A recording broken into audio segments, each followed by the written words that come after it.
Sa Good Vibes, PBA All-Star Games sa Bacolod sa weekend na. Hindi lamang balantayan ang challenge sa skills, kundi pati na ang dance-off gikan sa mga All-Star teams. May report si Nico Delfin. Mas exciting kag mas masadya nga PBA All-Star Game ang ginhanda sang PBA upod sa Bacolod Youth Foundation sa sini nga weekend.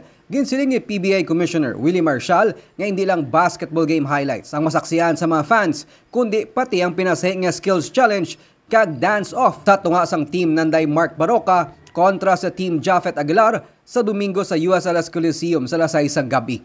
Maraming salamat po na tinanggap ulit kami ni Mayor dito at ang mga tiga Bacolod. Second time na po ng All-Star dito sa Bacolod. So masaya po sa mga pag-anyaya at pag-imbita nyo sa PBA dito. Labi nga ginakalipay ng Day Baroka kag Aguilar ang liwat nga makaupod ang mga fans sa Bacolod. 2008 sang ulihi nga napatigayon ang PBA All-Star Game sa syudad. Iwas injury lang. Kasi pag was emergency battle yung injury. So, again namin yung best, go hard lagi. Yung gagawin namin. Gagawin namin kasi nakuha namin mga players. More nga, more energy nga. So yun yung gagawin na yung energy namin. Yun itatapat namin sa MJ. Sa Sabado, unang nga magasambuha ang Team Greats kontra Team Stalwarts para sa Rookies, Sophomores and Juniors Game. Ang All-Star Weekend, kabahin sa kahiwatan sang tuigan nga Mascara Festival.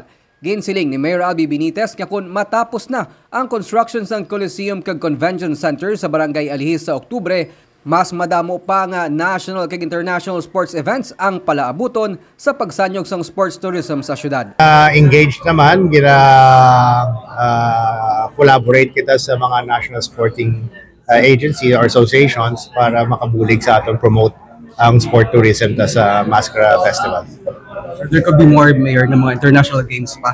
Well, amo na ang atong plano. So if we can organize hindi lang national but international sporting events, we will not just have tourists locally, we'll also have tourists coming from other countries.